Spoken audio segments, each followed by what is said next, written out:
welcome to the Sanctuary, a safe space to speak from the heart. I'm your host, Israel. I'm my guest today. Someone I'll be dying to talk to.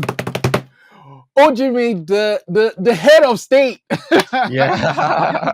Thanks for coming to the Sanctuary today, man. Yeah, thanks for having me. Okay, so to me, I mean, obviously there are people that have known you for years and years, but the introduction Yeah. for me was head of state. There are Okay. songs that you need to listen to get used to it, or like, but then there are songs that from the first few notes you're like, okay, wait, something magical is about to happen. That flute that started the song, I'm like, Yeah. okay, what is about? And then like the song, the collaboration, the flow, the Yeah. lyrics, the like using the national anthem, like everything about that song is Yeah. You just heard it. classic. So I want to start with Head of State. How did that happen? So Head of States was one of the jams where I was just playing around. So I heard this song that had this really sick flute on it. So it was a reel, it was an IG reel. So I sent it to my producer. I'm like, can we have like flutes on my next drill song? And I think it took him like 2 days. I didn't even. I was just playing around. I'm like, can we have flute on my next drill song? So he sent me the beat like 2 days later, and I had that beat for a while. So God damn. I came across this song. It was called Kalambolo by the guy I featured, and some of his guys. So I'm like, yeah, who's this guy on this hook? I want to work with him. I was telling my producer. I don't think he thought I was serious. So like a few days later, I went on IG. I went to look for the guy. I'm like, yo, I think we should work. So the day he came to the house, I said I wasn't going to write anything until he got to my studio. And then when he got Wow. here, we started working and he came up with that hook. And that's when I started writing. So I'm like, okay, I have to write something very on topic. Dude. And that's how we came out with Head of State. Yo, that song is a banger, yo. Thank you. I mean, and then, it's great when a song is good. Then the video just took it to the next Ah, level. yes, yeah. So, how did the video thing happen? So what a lot of people don't know is like before the video dropped, we had this mini series about, a cool, having a cool, all of that was on IG. So first off, we wanted to have something that really embodies the song pretty much. So give it some kind of military touch. So I sat down with my creative director and my producers and we just started coming up with stuff. We're watching other videos, coming up with our storyline and all of that. And we were shooting for 2 days. We had to shoot at multiple locations. Yeah. That is We're shooting wild. You yeah. guys made that video in 2 days. Yes. That is crazy, yo. Because you use a ton of locations and a ton of people too. Like, Yeah. the logistics is crazy. Yeah. I see. Yo, I yo, still yo, don't know how yo, we pulled yo. out. For the people, I think I just posted that, oh, I'm shooting a video. I need people to pull up with like their cars and I need some people to show up at so location. And that's it. People pulled up because it's kind of like I have this song called Capital. Same thing happened. I just posted that one.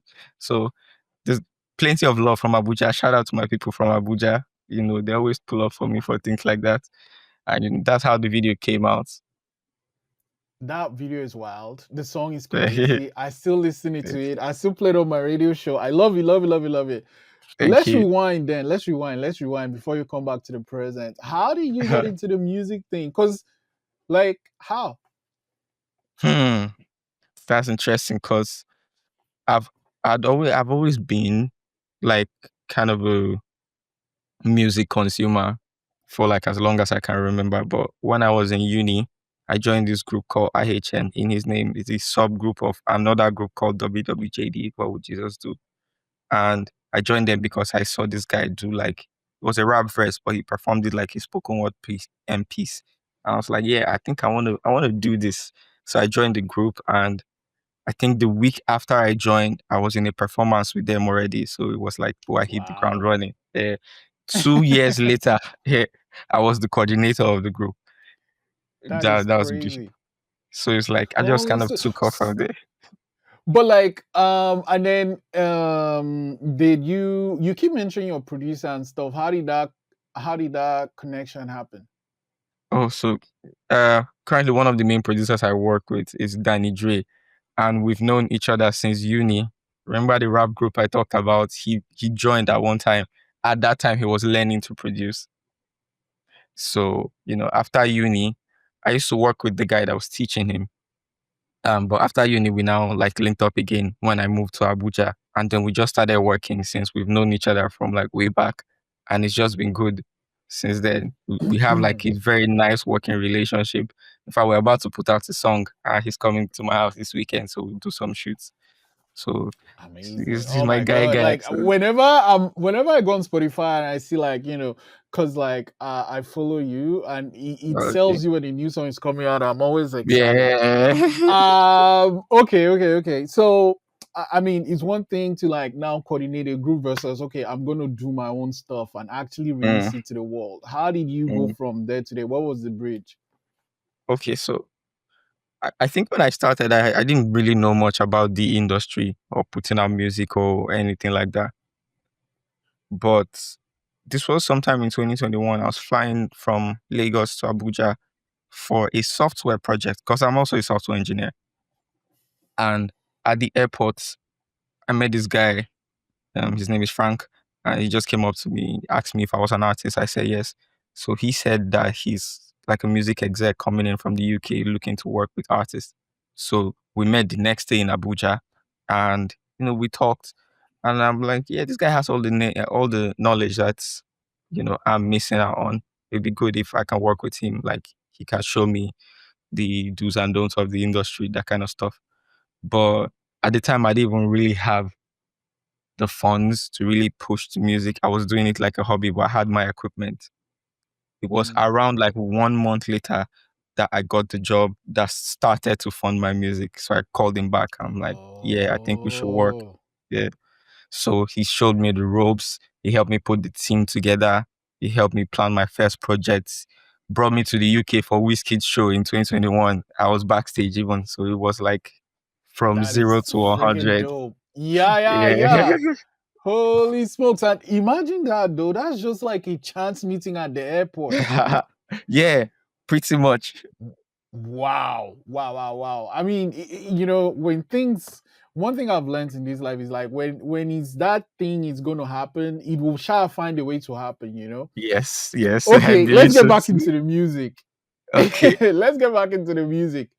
So you released this project up to no good a up few to no years good. ago. Yeah, So the 2020. two standout songs for me, like I love the whole project, but Okay. like an OG. Uh, So that's a I good saw that one. you're That's a featuring good one. Ill Bliss, and then like Yes, like an Oga OG, Boss. and he's like verse is in vernacular, like Jesus Yeah. Christ. Okay, how did the like an OG happen? Okay, so remember this guy I told you I met at the airport, Frank? He calls me one day. He's like, "Would you like to work with Ill Bliss?"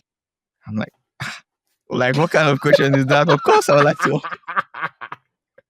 Of course, I would like to work with Iblis. I was like, oh, okay, great, that they're friends. So I said, okay. And he made all of the arrangements.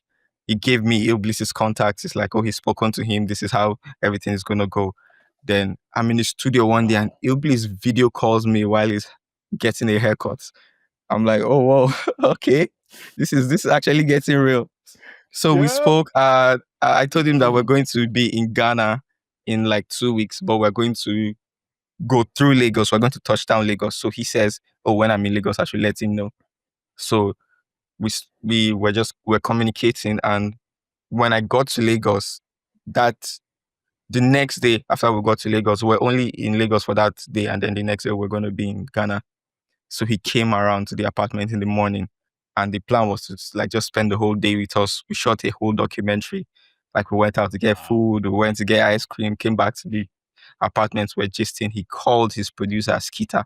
Skita showed up with his box of all the equipment and he just set it up.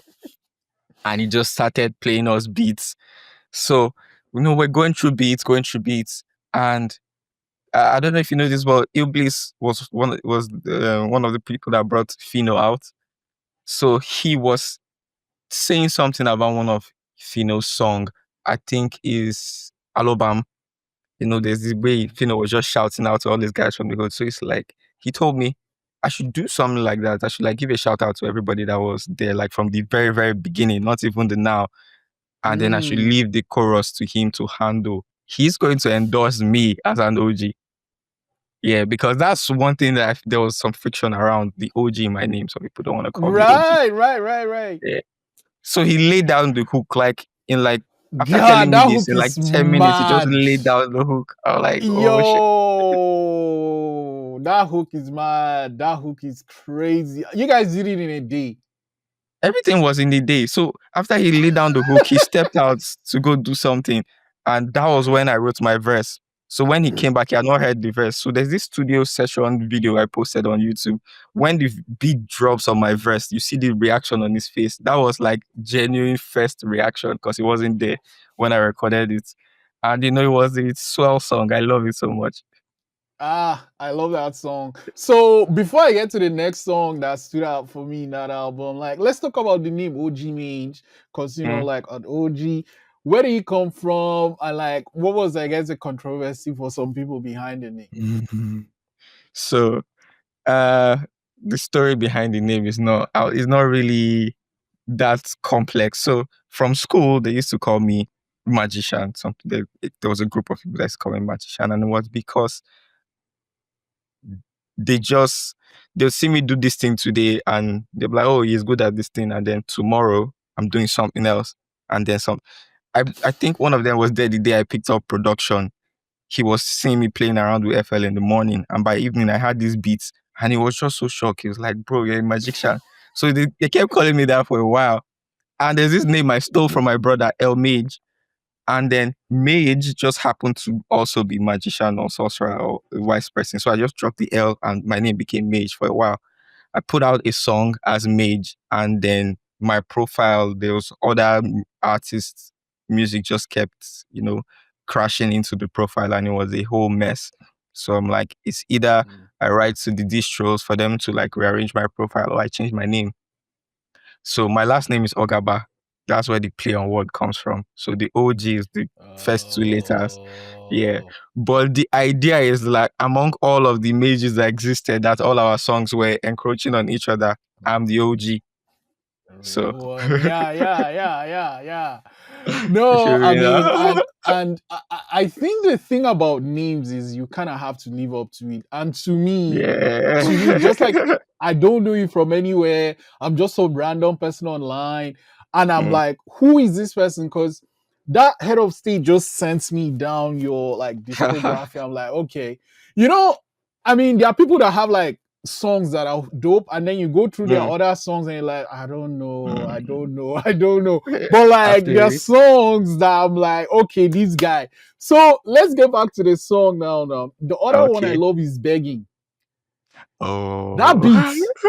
yeah. That beat. Oh, yeah. Whoever is responsible for that beat is a crazy person. Yo! Shout And out that Danny lady Dre, that yes. did the hook, Money. her voice is magical. Yeah. So let's get into Begging. How did Begging happen? Okay, so I went for this rap competition sometime in 2022, Hennessy Artistry. And that was where I met Manny. She was sitting beside me. And, after that day, we just told ourselves, oh, we should meet sometime and, make a song. And that's how we met and made the song. It wasn't really unplanned. I had that beat. Dre, my producer, he sends me beats sometimes in batches, and I don't know what to do with them. So when I'm in a session, I'm just playing the beats, and that's how we play that beat. And Mandy, she loves to do these ad-lib things. So she starts laying down the vocals, and then there's a hook, and then I just write out the verses, and that's how we just made Begging. It was a very like natural studio session. I'm not listening to this song, but I'm hearing that hook in my head. I love you so safe. Yeah. I get I will be begging. Oh my gosh. That song. Like, who is this woman? Yo, her voice is magical. She's great. Yes. She's great. How do you even choose the people you work with? Because it's like, I mean, when it's like you are of course OG Mage, you are doing your thing, but then you bring this person and it's like you the synergy is so beautiful, you know. It's like you guys have been making songs together and then you're like, no, we just Yeah. did it that day. I'm like, no way, no way. Yeah, it's interesting because I never really think about who I'm featuring too much. Sometimes when I hear a beat, I'm already like hearing somebody. I'm like, okay, this is what I'll put on the song. Or sometimes I record a song and I leave something open. And sometimes I have the song or I've written the full song and I just know that, oh, I'm not the one singing this. And then one day somebody shows up that's just a very good fit. But I don't think I've ever had a bad feature. Like I feel like that's one No. thing I'm really good Yeah, at. that's wild. That is crazy. That is crazy to me. It's like, you know, you bring someone and it just elevates the song. That's like, but talking about elevating the song, another song I Mm. love because I'm just going to the is Father Lord. Whoa. Okay. Yeah. Hmm. How did that song come? Father I Lord. think you featured some artist called Zia, Zaya. right? I think Zaya. Zaya. Yeah. Mm. Uh, Zaya has been shying away from music. I might put it out there.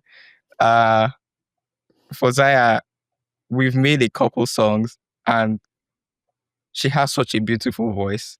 Sometimes I hear a song and I'm hearing Zaya on it. I'll call her. I'm like, "Where are you?" She may be in some like edge of town. I would drive to go look for her so that we can come do the session. That's how it is with me and Zaya. But every time we make a song, it's always is a banger. So for Father Lord, Yeah. I was in the studio with UC. He produces for Odumodu Black. He was in town that period, so I called him that, oh, we should have a session. The session was for a different song called Game Unlock. But I Mm. had written such a nice chorus and I didn't know how to follow it up with the verses. It was the first time I was working on a song like that. So he said, oh, okay, let him play me some other stuff so that I can just clear my head and then we can come back to, the Game Unlock song that we're working on. So he opens this folder.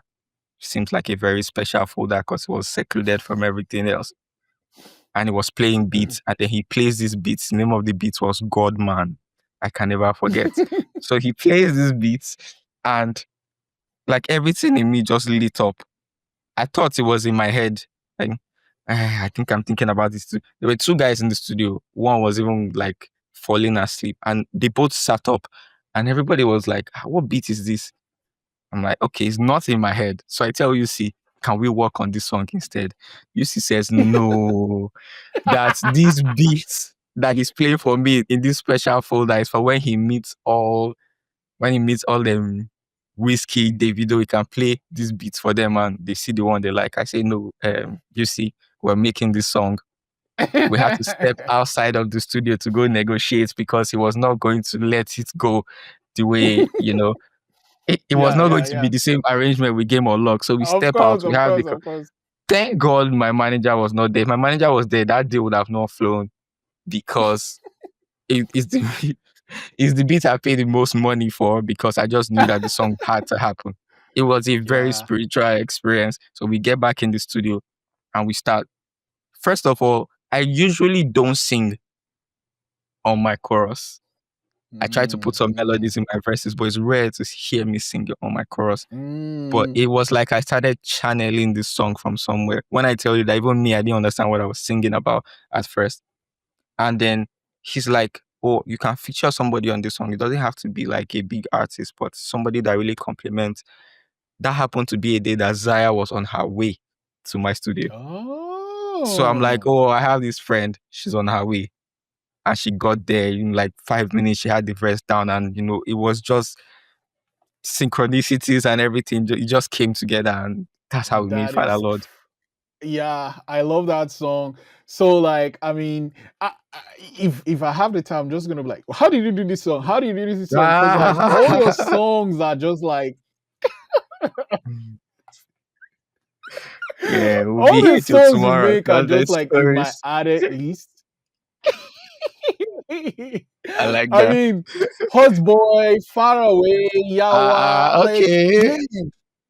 I'm Okay. telling you. So I think maybe I'll just do a different episode, just talk about the songs. But let's talk about your process and stuff. It seems like it's really Mm, organic, mm, but how do you? Because you seem to work with the same people or the people in the same circle. How do you maintain that circle? Because like music is music, it can get mm. difficult. Like emotions and stuff like that. So how do you maintain that circle?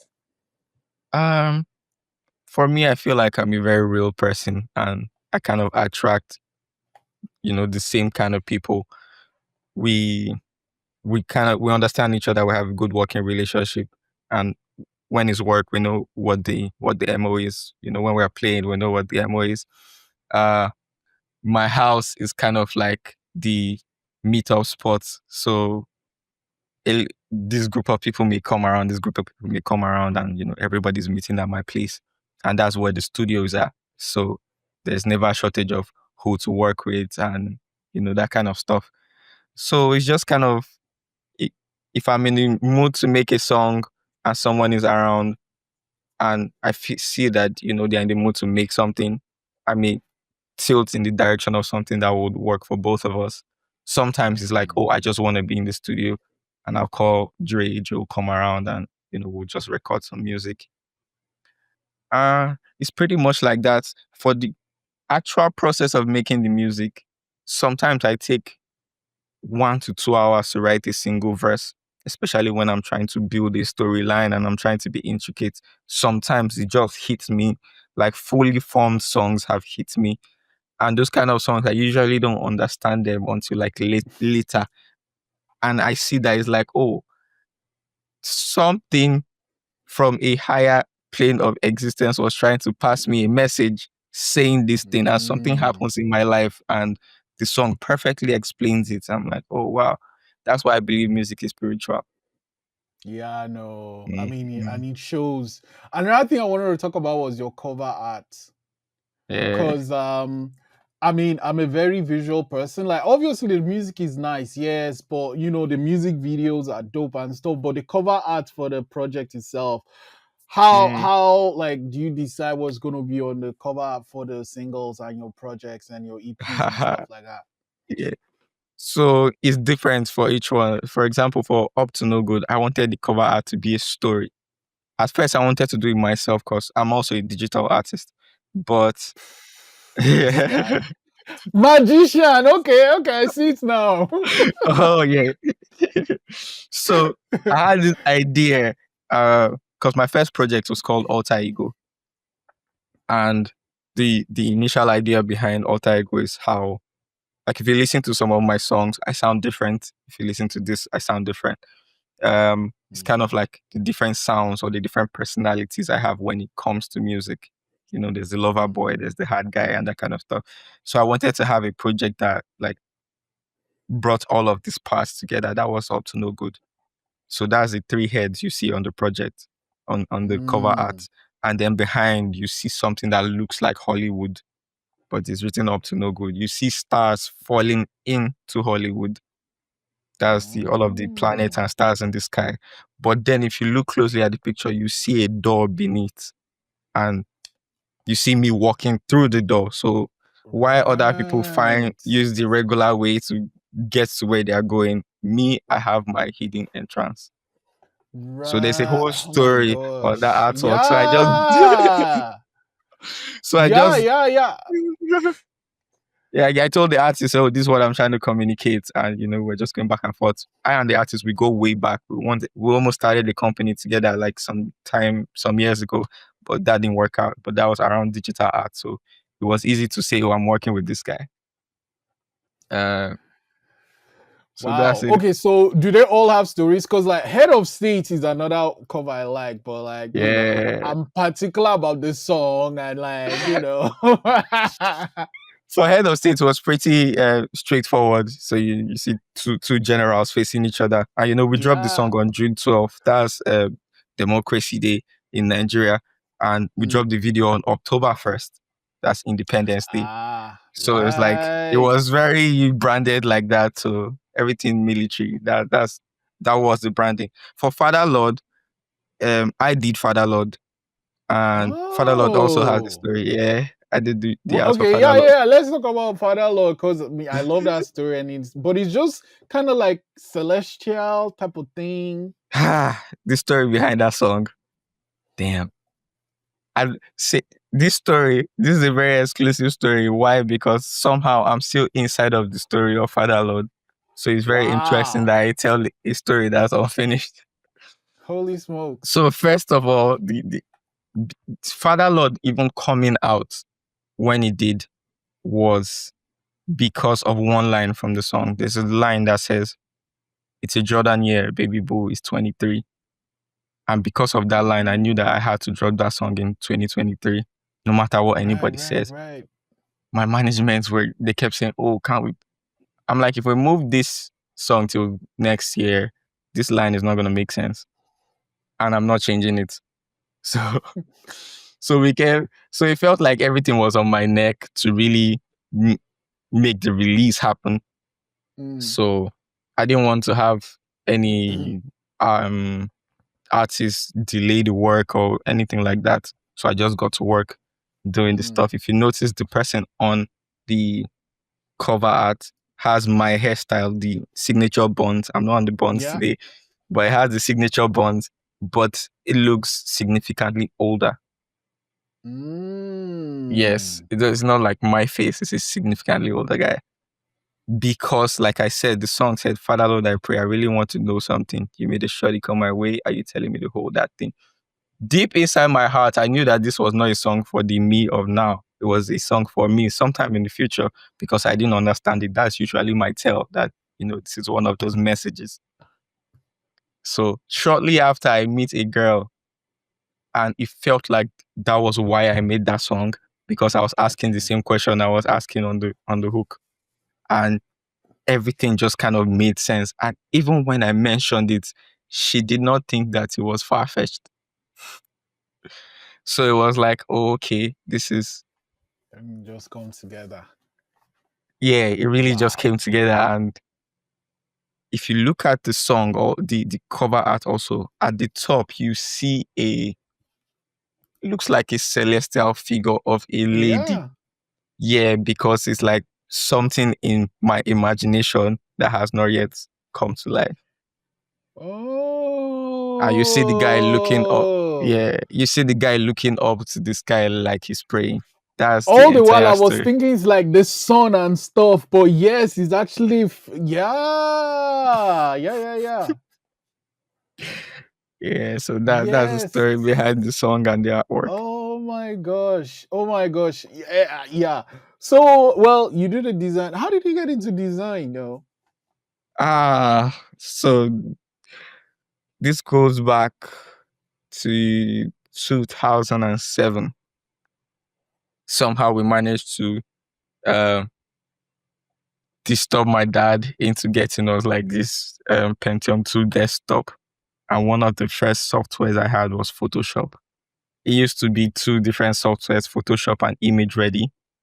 So, I and my brother will go to maybe a cafe or find a way to go online just to get like tutorials on how to use Photoshop. Then we're not downloading video tutorials. It used to be pictures, but the pictures would be like really thin and long. You have to zoom in and follow the thing step by step. Or how to do, sorry, you have to follow the picture step by step to do certain things. I had tutorial on how to make something metallic, how to do this, how to do that. And that's how we started. And then we used to be on this website called Naruto Base. And I'm a big anime fan. Like if you look behind me, this an anime picture from. So we decided to enter some contests on Naruto Base where they give you a copy of their manga, which is like their comic, but it's not painted. And then they asked us to paint it. And, we started doing that and would use Photoshop to make our own version of the manga coloring. And that's how I got into like digital art and, painting and all of that. So, Is that why you decided to study software engineering in uni? no, my software engineering story was completely different. See, Oh yeah, in let's this talk about life, that yeah, one now. I've been led in so many different directions. So one day I was in the cyber cafe, I go there, I just want to go online, surf the internet. I don't really have most times like what I'm going to do there. I just enjoy it. And then one day I was looking for a particular thing to download. I can't remember what it was. But I started to ask myself, all these websites I go to, look for all these things or search for all these things I'm looking for. How do I make my own? It was a thought. That was the thought that sowed the seed. So from then on, like anytime I had access to the internet, I would, start to look up how to make websites and all of that. I stumbled on this website called W3 Schools, and I just started studying, learning PHP, HTML, JavaScript, PHP. The mind blowing thing about all of this was at that time I didn't have a laptop, and the desktop that we had that I used to learn Photoshop in earlier in life was no longer available because it was now bad. I didn't even have a phone. Wow. I would study all of these codes and I'll be writing them on paper. So I had like, No way. yes, way. Wow. Wow. I had notebooks filled with like code and stuff. So that's how I started learning. And then when I get access to like my brother's phone, for example, I'll study on it and write again on the paper until I had access to a laptop, and then I started to practice all of the things that I had learned. And, I got my first gig, then my second gig, then worked with MTN. Then it was upwards from there until, recently, I think my most recent gig was D-Brand. I was there for 2 years and then I just quit altogether. I'm in music full time now. Wow. That is wild. I mean, so all these things, all these passions you do kind of come together. So let's now that you're doing music full time, I'm going through your catalog. I'm loving it. I'm like a fan. But Okay. what are some future plans for OG Mage? Oh, there's a lot. There's a lot coming. There's so much coming. Right now, I'm just in like perpetual rest phase because of what is about to come. And before I entered into this rest phase, I dropped 2 songs. I did Far Away, then I did Cast and Bind. And then I've done 2 shows.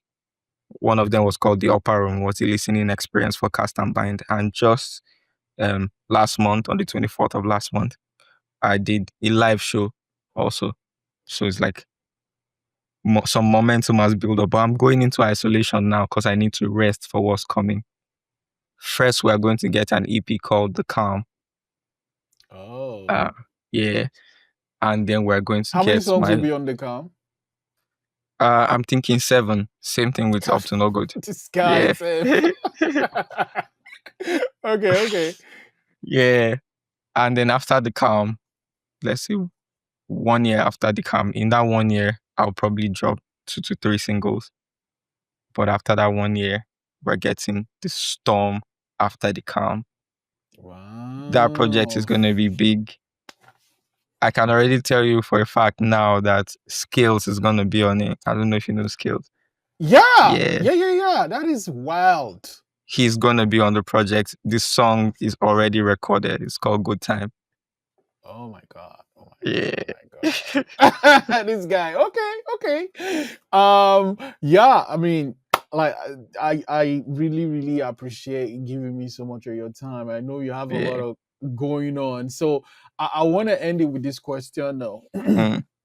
You've brought all these passions together, the design, the software engineering, the music itself, and then like forming this community with the people you work with. Someone is listening to this episode or watching this episode of the podcast. Yeah. Like, what advice would you have for someone that's just like starting out or building? Well, I have just one advice, and I feel like that's the advice I myself have been taking all my life. And that is to stay consistent. That's how I did everything that I did. If I start and I totally suck at it, I know I'm not going to totally suck at it forever, and I just keep working at it. Consistency always get me to where I want. One secret about me as an artist is in 2021, I was tone deaf. So I couldn't even sing. Yeah. I couldn't sing or stay on key or any other. It was one of my friend. He's a singer, and I was paying him. I gave him a course from Brett Manning, Singing Success. I said, use this course to teach me. And, we're doing all the vocal exercise and all of that for 2 years. And that consistency is why now I'm able to make songs like Father Lord, and even perform it on stage. So that consistency was the reason why I'm able to make songs like Father Lord. Yeah. Or songs like Hot Boy even, and perform them live in a live show. So I would say consistency. Anything I want to do now, even if I feel like I'm not there yet, I know if I'm consistent at it, I'm going to get to where I need to be. So just be consistent. Put yourself out there. Very, very important, because if you're consistent only for yourself, nobody can see the progress. OG Mage, head of state. I can't wait That's for the right. calm to come out. Thank you It's so much for coming. coming to the It's sanctuary coming. today. I You're welcome. appreciate you so much, man. Yeah. Thank you so much for having me. Ball like an OG, walk like an OG, spend mad money, show them what they call you OG. Everything's soft, all the girls know you OG. One day I accelerate, Ibuba OG. Chuku biko nyanu mega, chuku biko nyanu mega, chuku kain.